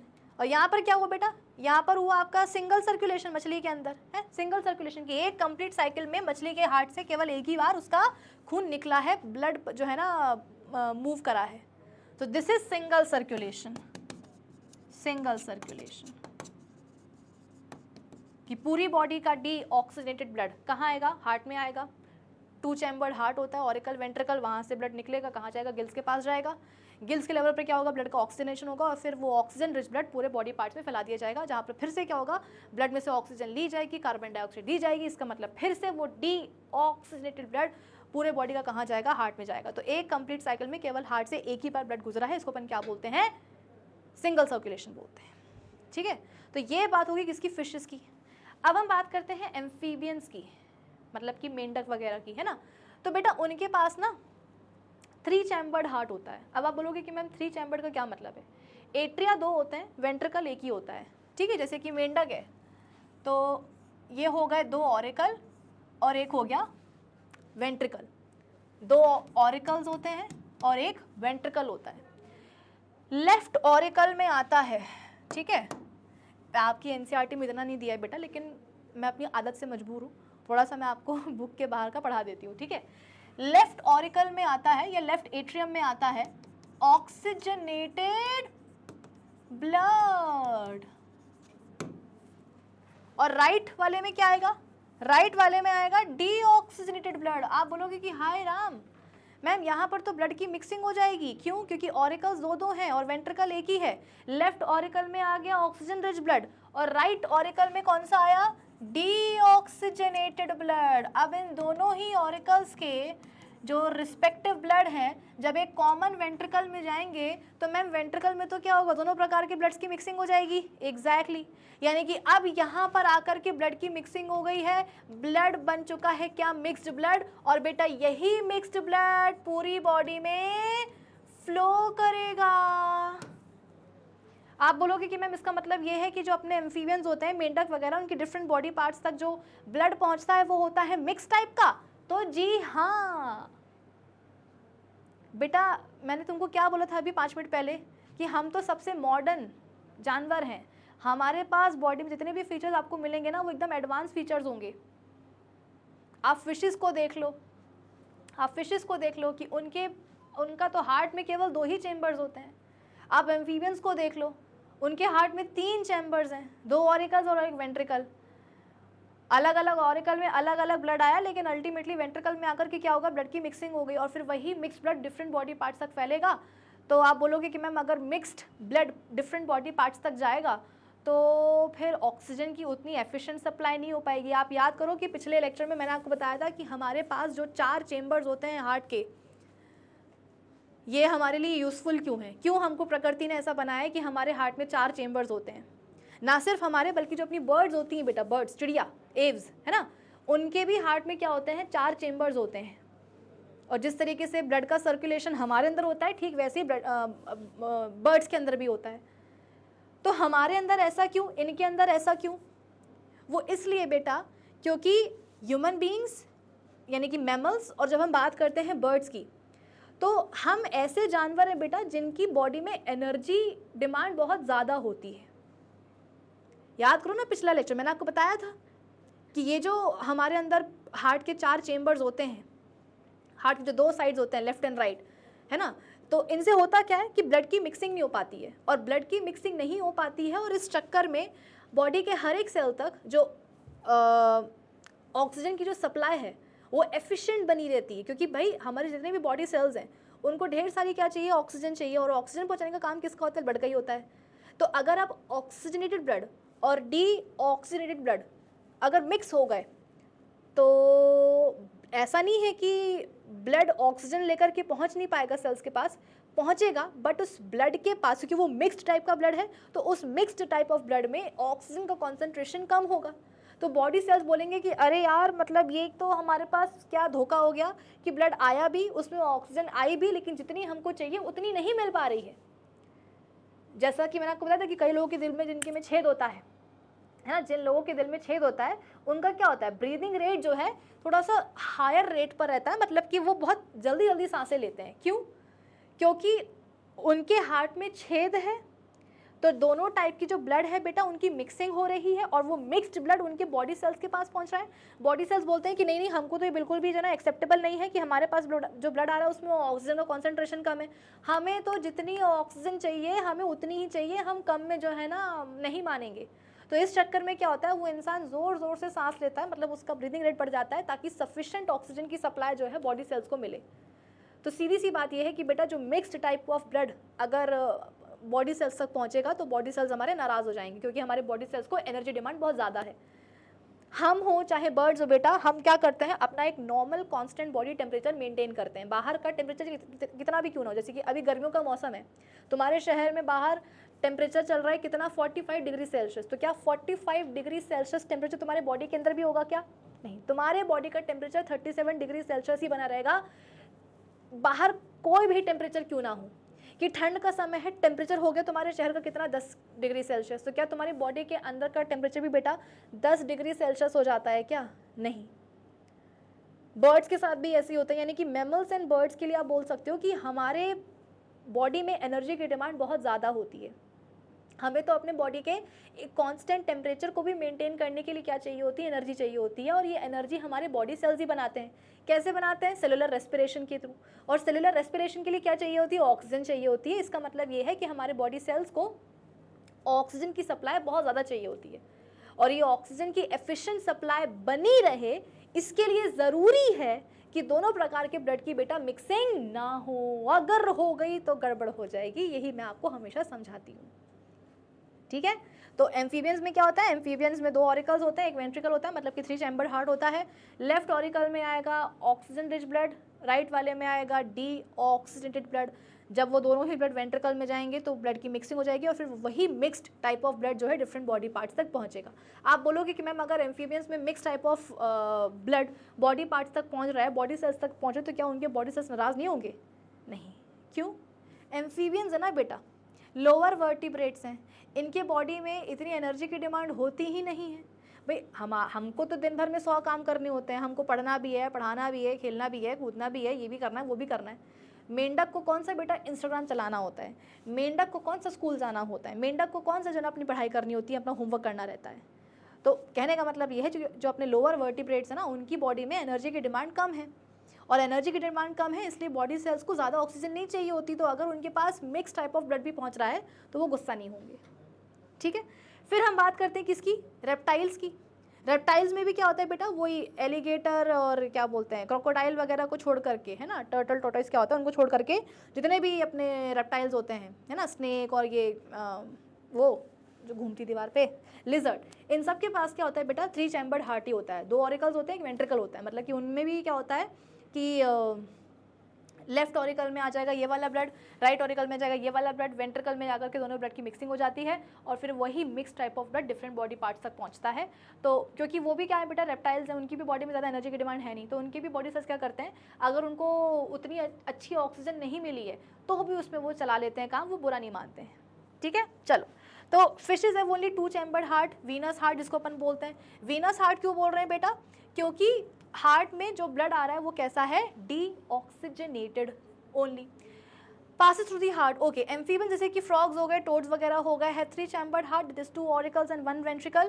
Mixed blood is passed into various body parts. Reptiles have incompletely 4 chambered heart, जिसकी हम बात कर रहे हैं किसकी, मतलब क्या बोलते हैं, इनकम्प्लीटली क्यों बोला है, इनकम्प्लीट का मतलब बेटा वही है कि 3 ही चैम्बर्ड हार्ट होता है रेप्टाइल्स के पास, अदर देन वो क्रोकोडाइल्स एंड टर्टल टोर्टोइस वगैरह। ठीक है, birds and mammals have complete 4 chambered heart, 2 auricles and 2 ventricles to fulfill their high energy needs. The separation of the right side and the left side of the heart is useful to keep oxygenated and deoxygenated blood from mixing. Such separation allows a highly efficient supply of oxygen to the body. This is useful in animals that have high energy needs such as birds and animals. देखो ये आपकी NCERT book की line है बेटा, आपकी NCERT खुद ये बोलती है कि ये जो सेपरेशन है बेटा left side and right side of the heart का, ये ज़रूरी है इन दोज एनिमल्स जिनकी एनर्जी डिमांड बहुत ज़्यादा होती है such as birds and mammals which constantly use energy to maintain their body temperature, कि बाहर का तापमान कुछ भी क्यों ना हो, बॉडी का एक कॉन्स्टेंट नॉर्मल टेम्परेचर हमें मेंटेन करना, इसके लिए हमें लगातार एनर्जी की वो ज़रूरत होती है और लगातार एनर्जी चाहिए है, तो बॉडी सेल्स को एनर्जी बनानी होगी और इसके लिए लगातार हमारे बॉडी सेल्स को ऑक्सीजन चाहिए है। तो इसीलिए बॉडी में ऑक्सीजन की एफिशिएंट सप्लाई बनी रहना कंपलसरी है, कोई और चॉइस है ही नहीं हमारे पास। In animals that do not use energy for this purpose the body temperature depends on the temperature in the environment. ठीक है, चलो अब ये हो गया क्या बेटा, ब्लड प्रेशर का, सॉरी ब्लड प्रेशर नहीं, डबल सर्कुलेशन का पूरा मुद्दा। अब हम बात करते हैं किसी ब्लड प्रेशर की। ठीक है, ब्लड प्रेशर क्या होता है, देखो बेटा, जब भी ब्लड किसी भी ब्लड वेसल में फ्लो करेगा, अभी मैं आर्टरी और वेन की बात नहीं कर रही हूँ, मैं एक जनरल स्टेटमेंट दे रही हूँ कि जब भी ब्लड किसी ब्लड वेसल में फ्लो करता है तो वो ब्लड क्या करता है, उस ब्लड वेसल की दीवार के ऊपर अंदर की तरफ से एक प्रेशर लगाता है, उसी प्रेशर को हम क्या बोलते हैं, ब्लड प्रेशर बोलते हैं। आप इसको ऐसे भी समझ सकते हो कि जैसे कि आपके पास एक पाइप है प्लास्टिक का, बेटा हर किसी के घर में एक पाइप होता ज़रूर है। ठीक है, तो अब ये जो प्लास्टिक का पाइप है इसमें आप एक काम करो, मतलब अगर बेटा नया पाइप नहीं है, अगर तुम्हारे पास सपोज कोई पुराना पाइप है ना, नए पाइप में अगर छेद करोगे तो मम्मी तुम्हें पिटाई कर देंगी। तो कोई पुराना अगर तुम्हारे घर में प्लास्टिक का पाइप पड़ा हुआ है, तुम वो लो, ठीक है, और उसकी वॉल पर तुम 2-3 छेद कर दो। ठीक है, यहाँ पर तुम क्या करो, 2-3 होल्स कर दो लाइक दिस। ठीक है, और अब क्या करो, इसको नल से जोड़ो और पाइप क्या बोलते हैं, नल जो है ऑन कर दो ताकि पाइप में क्या आने लगे, पानी आने लगे, ताकि क्या हो बेटा, पाइप में पानी आने लगे। तो पाइप में तो पानी फ्लो करेगा ही करेगा, लेकिन इसकी दीवार पर जो तुमने 2 छेद करे थे उनसे भी पानी ऐसे उचक उचक करके बाहर आएगा। ऐसा होता है कि नहीं होता, हमारे सबके घर में होता है कि हाँ पानी का वो प्लास्टिक का पाइप है, कुछ जगह से क्या होता है वो लीक करने लगता है। लीक कैसे करता है, तो उसकी दीवार में बेटा छेद हो जाते हैं, और जैसे ही फिर पानी निकलेगा उस पाइप से, तो पाइप में तो बहेगा ही बहेगा, जो छेद हुए हैं उसकी दीवार पर उनसे भी क्या होगा, पानी ऐसे उचक उचक करके बाहर आएगा, फाउंटेन बन जाता है। फिर अपन क्या करते हैं, उस पर कपड़ा लपेटते हैं ताकि पानी जो है ना लीक ना करे, है ना। तो मेरा सवाल आपसे बेटा ये है कि ये जो पानी है ये गड्ढों से, गड्ढे नहीं है, छेदों से, इन होल्स से बाहर क्यों आया। आप बोलोगे कि मैम होल्स हैं उनसे तो पानी बाहर आएगा, अरे क्यों आएगा, ऐसा तो नहीं है ना कि मैंने अंदर पाइप के अंदर कुछ ब्लॉकेज जो है ना कर दिया था, कुछ ऐसे ब्लॉकेज कर दिया था जिसके कारण पानी को अपने फ्लो होने का रास्ता बदलना पड़ा हो, कोई ब्लॉकेज तो नहीं था। तो पानी जैसे बहता है वैसे ही बहता ना, ये गड्ढों से, इन छेदों से निकल करके बाहर क्यों नहीं लग गया, क्योंकि जब पानी इस पाइप में बहता है, जब फ्लो करता है, तो ये पानी भी क्या करता है बेटा, पाइप की वॉल्स के ऊपर अंदर की तरफ से एक प्रेशर लगाता है। ये पानी भी क्या करता है बेटा, पाइप की जो दीवार है ना प्लास्टिक की, उनके ऊपर ऐसे अंदर की तरफ से प्रेशर एक्सर्ट करता है कि मुझे जाने दो, मुझे जाने दो। और जहाँ जगह मिली, मतलब जैसे ही प्लास्टिक की इस दीवार में कुछ छेद हुए, उन छेदों से पानी पटाक करके बाहर निकल आता है। सिमिलरली जब हमारी ब्लड वेसल में ब्लड फ्लो करता है, तो वो ब्लड भी क्या करता है बेटा, ब्लड वेसल की जो दीवारें हैं, वॉल हैं, उनके ऊपर अंदर की तरफ से एक प्रेशर एक्सर्ट करता है, और जो प्रेशर ब्लड एक्सर्ट कर रहा है ब्लड वेसल्स की वॉल के ऊपर, उसी को अपन बोल देते हैं blood pressure. It's that easy. अब आप अपना दिमाग लगाओ, अगर मैं आपको बोलूँ कि देखो बेटा अपने पास 2 ही तो ब्लड वेसल्स होती हैं, मतलब 2 ही तरह की तो ब्लड वेसल्स होती हैं, एक होती है आर्टरीज और एक होती है वेन्स, तो आप बताओ ब्लड प्रेशर अगर मैं आपसे नापने के लिए बोलूँ, ये आपको समझ में आ गया कि वो प्रेशर जो ब्लड लगाता है ब्लड वेसल्स की दीवार के ऊपर अंदर की तरफ से, उसको अपन बोल देते हैं ब्लड प्रेशर। अब अगर मैं आपसे पूछूं कि आपको क्या करना है, ह्यूमन बॉडी का ब्लड प्रेशर नापना है, तो आप कौन सी ब्लड वेसल से नापना पसंद करोगे, आर्टरीज के साथ या वेन्स के साथ, खुद ही बताओ, दिमाग लगाओ। Obviously arteries. क्यों, आर्टरीज के पास बेटा जो ब्लड आता है ना वो हार्ट से आता है। हार्ट कितने प्रेशर के साथ ब्लड को भेजता है आर्टरीज में, और फिर वो आर्टरीज क्या करती हैं, उस हाई प्रेशर वाले ब्लड को डिफरेंट बॉडी सेल्स तक, पार्ट्स तक पहुंचाने का काम करती हैं। वेन्स में जो ब्लड फ्लो करेगा, अपन ये पढ़ चुके हैं ब्लड वेसल्स वाले चैप्टर नहीं लेक्चर में, कि वेन्स में जो ब्लड फ्लो करता है उसका प्रेशर कम होता है। ऐसा नहीं कि प्रेशर नहीं लगाएगा ब्लड, वेन्स की दीवारों पर लगाएगा, लेकिन वो प्रेशर कम रहेगा। क्यों? क्योंकि वेन्स में जो ब्लड फ्लो करता है वो डिफरेंट बॉडी पार्ट से निकल करके कहाँ जाता है, हार्ट तक पहुँचता है। तो अगर आपको ब्लड प्रेशर मेजर करना है तो आप आर्टरीज से करोगे या वेन से? ऑफ कोर्स आर्टरीज से। क्यों? क्योंकि आर्टरीज की दीवारों में जो प्रेशर एक्सर्ट करता है ब्लड वो ज़्यादा रहता है, तो आप प्रॉपरली ब्लड का प्रेशर मेजर कर पाओगे।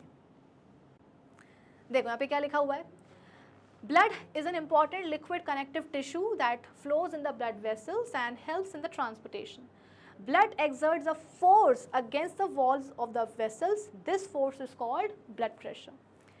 इसे मेजर करने के लिए हम एक इंस्ट्रूमेंट यूज़ करते हैं बेटा, जिसका नाम होता है स्फाइगोमैनोमीटर.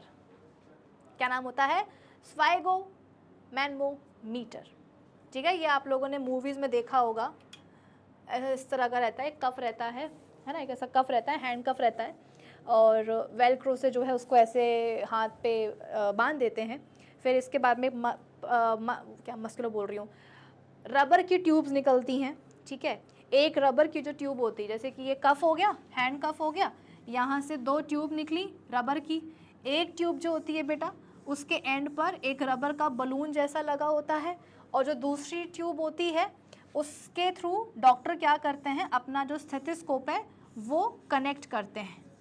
ये आप लोगों ने पुरानी मूवीज़ में देखा होगा. मैं पुरानी मूवीज़ इसलिए बोल रही हूँ क्योंकि आजकल ना डिजिटल वाले आ गए हैं ये इंस्ट्रूमेंट, तो इनमें तो कोई झंझट नहीं होती है. बस ऐसे ही बांध दो, एक मशीन रहती छोटी सी, इतनी सी, वो बता देती है मेजर करके कि हाँ इतना इतना इंसान का, ह्यूमन बीइंग का ब्लड प्रेशर है ना. लेकिन जो ट्रेडिशनल जो आते थे बेटा इंस्ट्रूमेंट, वो ऐसे ही दिखते थे. ठीक है, तो बेसिकली इन्हीं से जो है हम नापते हैं क्या, ब्लड प्रेशर. ठीक है, अच्छा, डायस्टोल और सिस्टोल का मतलब आपको पता है ना. डायस्टोल का मतलब होता है जब हार्ट की चेम्बर्स की मस्कुलर वॉल्स रिलैक्स करें, उसको अपन बोलते हैं डायस्टोल, और जब वो कॉन्ट्रैक्ट करें मस्कुलर वॉल्स तो उसको अपन बोलेंगे क्या, सिस्टोल. ठीक है, मैंने आपको क्या समझाया कि मोस्टली हम क्या करते हैं, आर्टरीज के थ्रू ही ब्लड प्रेशर को मेजर करते हैं. अब हमारा जो बेटा ब्लड प्रेशर होता है ना, उसके 2 कॉम्पोनेंट्स होते हैं. एक होता है डायस्टोलिक प्रेशर और एक होता है सिस्टोलिक प्रेशर. डायस्टोलिक प्रेशर आपको तब मिलेगा जब हार्ट की जो वेंट्रिकल्स की जो मस्कुलर वॉल्स हैं, जब वो रिलैक्स करें. डायस्टोल का मतलब क्या होता है, रिलैक्स ना. तो जब हार्ट की वेंट्रिकल्स की मस्कुलर वॉल्स रिलैक्स करें, अब आप खुद ही बताओ ना बेटा, जब हार्ट की वेंट्रिकल्स की मस्कुलर वॉल्स रिलैक्स करती है तो क्या होता है, वेंट्रिकल्स के अंदर उस समय ब्लड भर रहा होता है, और ब्लड प्रॉपर्ली भर पाए इसीलिए वेंट्रिकल्स की जो मस्कुलर वॉल्स है उस समय रिलैक्स कर रही होती, तो उसको अपन क्या बोलते हैं, डायस्टोल बोलते हैं. तो वेंट्रिकुलर डायस्टोल के टाइम पर, वेंट्रिकुलर मैं यहाँ पर लिख देती हूँ,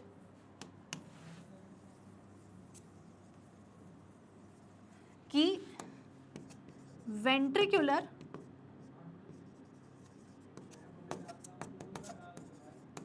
डायस्टोल के टाइम पर ब्लड जो प्रेशर एक्सर्ट करेगा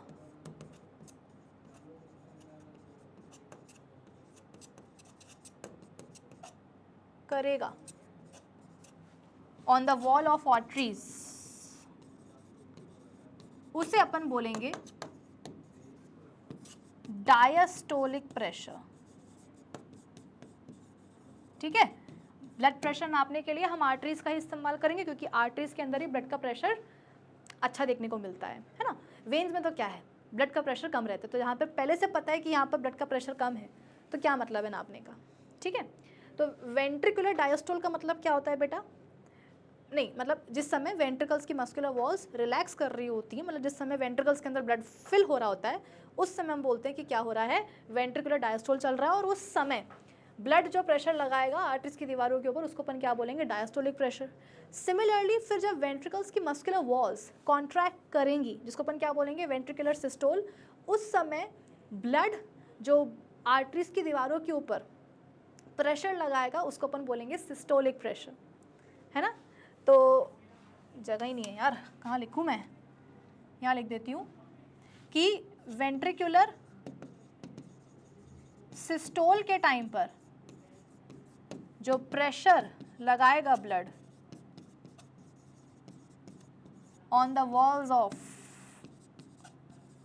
आर्टरीज, उसे अपन बोलेंगे सिस्टोलिक प्रेशर, है ना। जिस समय वेंट्रिकल्स की मस्कुलर वॉल्स रिलैक्स कर रही होंगी, जिस समय वेंट्रिकल्स भर रहे होंगे, आर्टरीज की दीवारों के ऊपर जो ब्लड प्रेशर लगा रहा होगा, भाई देखो ब्लड वेसल्स में तो ब्लड हमेशा ही फ्लो करेगा ना। ऐसा थोड़ी है कि जब वेंट्रिकल्स भर रहे होंगे तो आर्टरीज में ब्लड नहीं होगा, या जिस समय एट्रिया भर रहे होंगे उस समय वेन्स में ब्लड नहीं होगा, ऐसा नहीं है। ब्लड वेसल्स में तो बेटा हमेशा ही ब्लड फ्लो करता रहता है, ठीक है, क्योंकि हार्ट में तो क्या है, एट्रिया और जो वेंट्रिकल्स हैं उनमें लगातार रिलैक्सेशन कॉन्ट्रैक्शन चलता ही रहता है ना, रुकता थोड़ी है बेटा कभी। तो जिस समय वेंट्रिकल्स की वॉल्स रिलैक्स कर रही होंगी, डायस्टोल चल रहा होगा, उस समय भी ब्लड आर्टरीज के अंदर फ्लो कर रहा होगा, और उस समय जो प्रेशर लगाएगा ब्लड वेसल्स आर्टरीज की दीवारों के ऊपर, उसे हम बोलेंगे क्या, डायस्टोलिक प्रेशर। और फिर क्या होगा, फिर होगा वेंट्रिकुलर सिस्टोल, मतलब ये फिर वेंट्रिकल्स की जो मस्कुलर वॉल्स हैं बेटा वो करेंगी कॉन्ट्रैक्ट। और जब आपको पता है कि वेंट्रिकल्स की मस्कुलर वॉल्स कॉन्ट्रैक्ट करती हैं तो क्या होता है, राइट वेंट्रिकल से ब्लड कहाँ जाता है, निकल करके लंग्स के पास, और लेफ्ट वेंट्रिकल से ब्लड निकल करके पहुँचता है डिफरेंट बॉडी पार्ट्स के पास। राइट वेंट्रिकल से कहाँ जाएगा, लंग्स के पास। लेफ्ट वेंट्रिकल से ब्लड कहाँ पहुँचेगा बेटा, डिफरेंट बॉडी पार्ट्स के पास। तो जब लेफ्ट और राइट वेंट्रिकल्स की मस्कुलर वॉल्स कॉन्ट्रैक्ट करेंगी, जब वेंट्रिकुलर सिस्टोल होगा, तो प्रेशर के साथ लेफ्ट वेंट्रिकल से ब्लड कहाँ पहुँचेगा, एओर्टा में, एओर्टा से आर्टरीज में। राइट वेंट्रिकल से ब्लड प्रेशर से कहाँ आएगा, पल्मोनरी आर्टरीज के पास, है ना। तो उस समय चाहे एओर्टा हो, आर्टरीज हो या पल्मोनरी आर्टरीज हो, उनमें जो ब्लड आता है बेटा वो बहुत ही प्रेशर के साथ आता है, फिर वो ब्लड क्या करेगा, बहुत तेज़ प्रेशर लगा देगा ब्लड वेसल्स की वॉल के ऊपर, जिसे हम बोलेंगे सिस्टोलिक प्रेशर। तो जब मस्कुलर वॉल्स रिलैक्स करेंगी उस समय जो प्रेशर लगाया जाएगा उसको अपन बोलेंगे डायस्टोलिक प्रेशर। और जिस समय वेंट्रिकल्स की मस्कुलर वॉल्स कॉन्ट्रैक्ट करेंगी, वेंट्रिकल्स से ब्लड बाहर आएगा रिस्पेक्टिव आर्टरीज में, एओर्टा वगैरह में, उस समय जो ब्लड आएगा आर्टरीज में और जो वो प्रेशर लगाएगा, बहुत ज़ोर से लगाएगा, उसको अपन क्या बोलेंगे, सिस्टोलिक प्रेशर। कितना होता है वो ह्यूमन बींग्स में, वो होता है बेटा 120 mm ऑफ Hg। और डायस्टोलिक कितना होता है, कम ही होगा, कितना, 70 mm ऑफ Hg, ठीक है। तो क्योंकि सिस्टोलिक प्रेशर है, जब वेंट्रिकल्स की मस्कुलर वॉल्स कॉन्ट्रैक्ट कर रही हैं तो प्रेशर के साथ जो है ब्लड आर्टरीज में आएगा, वो ब्लड ज़्यादा प्रेशर लगाएगा आर्टरीज की दीवारों के ऊपर, तो जाहिर सी बात है बेटा वो प्रेशर ज़्यादा ही आपको मिलेगा, कितना, 120 mm ऑफ Hg। और जिस समय डायस्टोल चल रहा होगा, रिलैक्स कर रहे होंगे वेंट्रिकल्स की मस्कुलर वॉल्स, वेंट्रिकल्स में ब्लड आ रहा होगा, उस समय जो प्रेशर आर्टरीज में फ्लो करेगा ना, उसका प्रेशर कम होगा, तो वो प्रेशर भी कम लगाएगा ब्लड वेसल्स की दीवारों के ऊपर। कितना कम लगाएगा, 70 mm ऑफ Hg, ठीक है। चलो, arteries are the blood vessels which carry blood away from the heart to various organs of the body. Since the blood emerges from the heart under high pressure, the arteries have thick elastic walls. The blood inside the arteries is much more the blood inside the arteries is much more as pressure compared to the inside the veins. There are two types of pressure, systolic and diastolic. Systolic pressure is the pressure of the blood inside the ventricular contraction. Diastolic artery during diastolic pressure वो pressure है जो कि तब होगा जब ventricular का relaxation चल रहा होगा, मतलब कि जब डायस्टोल चल रहा होगा, ठीक है ना। ये देखो, ये ऐसी एक ब्रेकियल आर्टरी होती है हमारे हाथ के पास, है ना, हमारे हाथ में, मतलब हाथ के पास नहीं, हाथ में क्या होती है, ब्रेकियल आर्टरी होती है, और वहीं से हम क्या करते हैं, देखो बेटा, कुछ इस तरीके से ब्लड प्रेशर को मेजर करते हैं, ठीक है। थोड़ा सा सिखा दूँ क्या, कैसे करते हैं ब्लड प्रेशर को मेजर, इससे आ जाओ। सबसे पहले हम क्या करते हैं, ये कफ बांध देते हैं ताकि हाथ में जो ब्रेकियल आर्टरी है उसमें जो ब्लड का प्रेशर है वो हम मेजर कर पाएँ, ठीक है। फिर क्या करेंगे, ये बलून के आगे छोटा सा नॉब होता है, उसको बंद करेंगे, ठीक है, बंद करेंगे और बलून को ऐसे ऐसे करके दबाएंगे। रबर का होता है बलून, तो जब हम दबाते हैं ना तो क्या होता है, ये जो कफ है ना ये एकदम टाइट हो जाता है, अच्छे से टाइट हो जाता है, ठीक है। अब इसके बाद में क्या करेंगे, जो दूसरी ट्यूब होती है जिसमें कि स्टेथोस्कोप लगा होता है, तो स्टेथोस्कोप का ये जो ईयर पीस होता है ये हम क्या करते हैं अपने कान में लगाते हैं, ठीक है। और जो ये दूसरा जो इसका चेस्ट पीस होता है ना, स्टेथोस्कोप के ये ईयर पीस होगा जो कान में लगाएंगे, और जो चेस्ट पीस होता है ये हम कहाँ लगाएंगे, यहाँ पर लगाएंगे, है ना, यहाँ पर लगाएंगे ताकि हम आवाज़ सुन पाएँ। अब क्या होता है, धीरे धीरे ये जो हमने नॉब बंद करा था ये हम खोलना शुरू करते हैं, ठीक है। तो अच्छा हाँ, ये जो बेटा इंस्ट्रूमेंट है ना इसमें अंदर क्या भरा होता है, मरकरी भरा होता है, मरकरी, पारा जिसको अपन बोलते हैं हिंदी में, पारा, ठीक है ना। तो जब हम ये बलून को ऐसे दबाते हैं तो ये कफ टाइट होता जाता है और ये जो पारा है ये नीचे रहता है, ये ऊपर ऊपर ऊपर ऊपर ऊपर ऊपर ऊपर ऊपर बढ़ता जाता है। सपोज वो पारा कहाँ तक आ गया, 140 मार्क तक आ गया है, ठीक है। अब हम क्या करेंगे, ये जो है थोड़ा सा नॉब खोलेंगे ताकि जो हवा यहाँ पर एकदम टाइट हो गई थी वो अब रिलीज़ होना शुरू होगी। तो जब वो रिलीज़ होना शुरू होगी ना बेटा, तो अंदर का ये जो पारा है ये नीचे नीचे नीचे नीचे खिसकेगा, है ना। जैसे कि 140 है, 140 से 139 पर आएगा, फिर 138 पर आएगा, ऐसे नीचे आता जाएगा आता जाएगा आता जाएगा आता जाएगा, ठीक है। आप आवाज़ लगा करके यहाँ पर सुन रहे हो, है ना। अब क्या हुआ कि अचानक से आवाज़ आने लगी आपको, धप धप धप धप। हमें लगता है कि हमारा हार्ट आवाज़ करता है धक धक धक धक, वो एक्चुअली धक धक नहीं होता बेटा, वो लबडब होता है, लबडब लबडब। ये लबडब साउंड तब आती है जब हमारे वॉल्स, हार्ट के वॉल्स बंद होते हैं, समझे। अब वो आप जाके 11th में पढ़ना कि लब आवाज़ कब आएगी, डब आवाज़ कब आएगी। इतना मैंने आपको बता दिया कि जब अपने हार्ट के वॉल्स बंद होते हैं तो आवाज़ आती है लबडब लबडब। तो अचानक से आपने देखा कि यार ये पारा नीचे आ रहा है और हमें आवाज़ आने लग गई लबडब लबडब लबडब। तो जैसे ही आवाज़ आई लबडब लबडब, आप तुरंत रीडिंग नोट करो कि उस समय मरकरी का लेवल क्या है।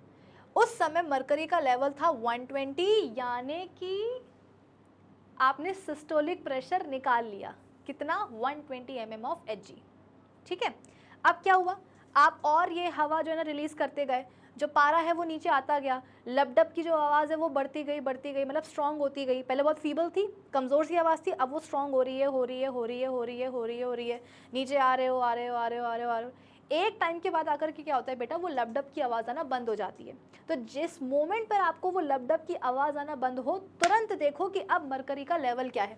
मरकरी का लेवल आ गया 70, यानी कि आपने 70 mm of Hg diastolic pressure नाप लिया है। तो जिस लेवल पर आकर के बेटा वो लबडब की आवाज़ शुरू हो जाए वो होता है सिस्टोलिक प्रेशर, और जिस लेवल पर आकर के वो लबडब की आवाज़ आना बंद हो जाए तो वो हो जाएगा आपका डायस्टोलिक प्रेशर। तो कुछ इस तरीके से हम ब्लड प्रेशर नापते हैं। अब तो डिजिटल वाली आ गई है, हार्डली कोई इसको यूज़ करता होगा, डॉक्टर्स जनरली इस्तेमाल करते हैं, बट ज़्यादा सही यही होती है। जो डिजिटल वाली होती है ना बेटा मशीन, वो कभी कभी कुछ गलत रीडिंग भी बता देती है। The force that blood exerts against the wall of the vessel is called blood pressure. This pressure is much greater in the arteries than in the veins. The pressure, ये आपकी NCERT बुक का बेटा डब्बा yellow वाला है ना। The pressure of the blood inside the artery during ventricular systole contraction is called systolic pressure, and the pressure in the artery during ventricular diastole, उसको अपन क्या बोलेंगे, diastolic pressure बोलेंगे। The normal systolic pressure is about 120 mm of Hg and the diastolic pressure कितना है, 80 mm of Hg। आपकी NCERT book लिखती है 80 mm of Hg, वैसे 70 mm of Hg भी नॉर्मली होता है, ठीक है। चल, the blood pressure is measured with an instrument called sphygmomanometer. High blood pressure is called hypertension and is caused by the constriction of the arterioles, which results in the increased resistance of the blood flow. It can lead to the rupture of an artery and internal bleeding. ठीक है, तो ये आपकी NCERT बेटा इतना लिखती है किसके बारे में, ब्लड प्रेशर के बारे में। तो ब्लड प्रेशर होता क्या है, उसके दो कंपोनेंट्स क्या क्या होते हैं, नापते कैसे हैं, इंस्ट्रूमेंट का क्या नाम है, ये सब कुछ मैंने आपको बता दिया है। अब हम मिलेंगे कहाँ, अपने अगले सेशन में, और अगले सेशन में हम क्या करेंगे, ब्लड क्लॉटिंग पढ़ेंगे। अभी तक ब्लड क्लॉटिंग हमने नहीं पढ़ा है, तो ब्लड क्लॉटिंग पढ़ने के बाद बेटा हम अपना ब्लड वैस्कुलर सिस्टम को कंप्लीट करके नेक्स्ट लिम्फेटिक सिस्टम के ऊपर आएंगे। तो अब हम मिलते हैं अपने अगले सेशन में। अगर सेशन अच्छा लगा हो तो लाइक करिएगा, शेयर करेगा और हमारे चैनल को यदि अभी तक सब्सक्राइब नहीं करा है तो कौन से दिन के इंतज़ार में हो बेटा, अभी जाकर के चैनल को सब्सक्राइब करो। मिलते हैं हम अपने अगले सेशन में, तब तक के लिए keep learning with definite success Pathshala. Bye bye, have a great